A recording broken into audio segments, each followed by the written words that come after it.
What up, guys? I'm still alive, believe it or not. And I got great news. The F20B is done. I finished doing the F20B maybe 2 months ago. But honestly, I didn't have the turbo on. I was just running it NA to break in the clutch. And all of this, stock injectors were still in there.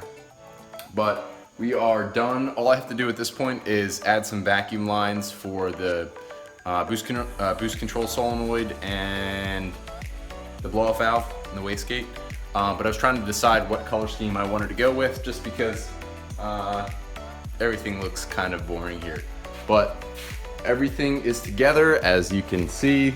Ran into some complications with the BorgWarner EFR turbo, trying to fit it in the engine bay. You can see how big that baby is. Initially I was gonna try to put the turbo with the turbine wheel on this side, but it didn't fit that way. So then I had to rotate it over and change everything. Hence why the intercooler has this welded piece of tubing on it, and that side has a cap. Oh yeah, by the way, I got married. That was another hindrance to the build. Babe, I love you. I didn't mean to say hindrance, but it did steal some time from the turbo build. But at this point, we're ready for the dyno. I have a dyno appointment, and just counting down the days, and or maybe weeks, or maybe months. You never know. But you guys will get that video. I promise. I promise. But everything else here is good to go. Tile wastegate, real one. Don't mess around. You want to buy something that's gonna save your build, and the wastegate will do that. Ready blow-off valve. I'll show you some of this stuff later, because I really want to show people how to do some of these things properly. I have my ID 1300cc injectors in there with the EV1 pigtails.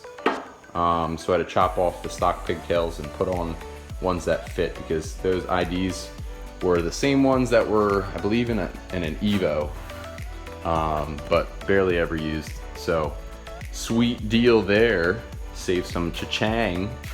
But other than that, just running coolant lines, because this is water and oil cooled, so these are all coolant lines going to the water neck. Had to tap that, get a bunch of AN fittings to fit the EFR turbo, which were, of course, metric and almost impossible to find, but I did find them. This is kind of cool, learn a new skill, bought myself a TIG welder. It's a DC TIG welder, and as crappy as those welds look, I definitely got better the further along I went down with the exhaust, I promise. Like, these are pretty good here, but I had some really big problems right here and here. But we're just gonna wrap it with titanium wrap, and then no one will ever be the wiser or the critic.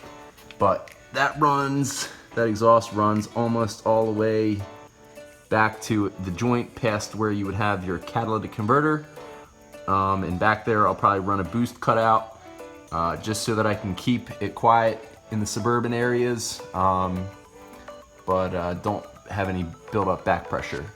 I also have my dump tube. Notice how long this dump tube is.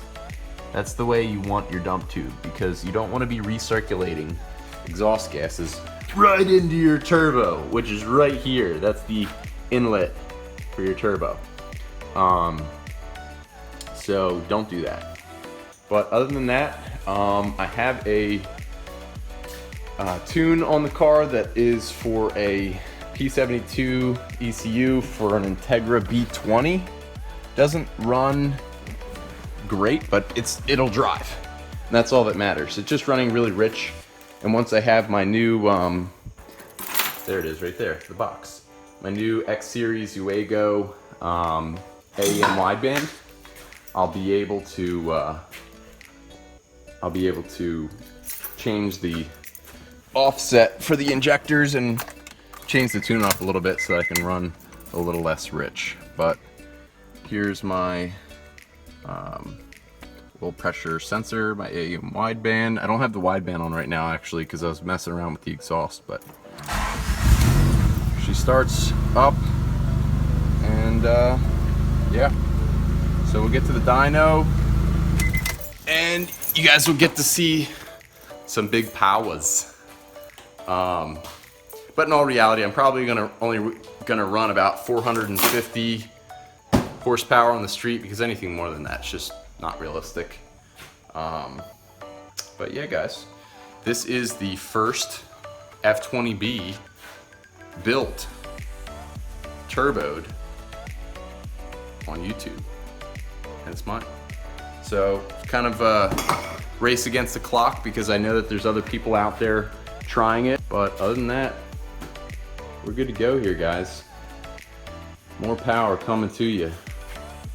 But like always, thanks for watching, and here soon I'm gonna have a lot more time on my hands, and I'll be able to show you kind of different things, like how to do a battery relocation to the trunk, and then how to hook up like a relay for your Walbro 450 LPH fuel pump, and pretty much everything here I'll probably go over at some point, just because it was an educational experience for me, and I'm sure there's other people out there that, you know, could benefit from it as well visually here on YouTube.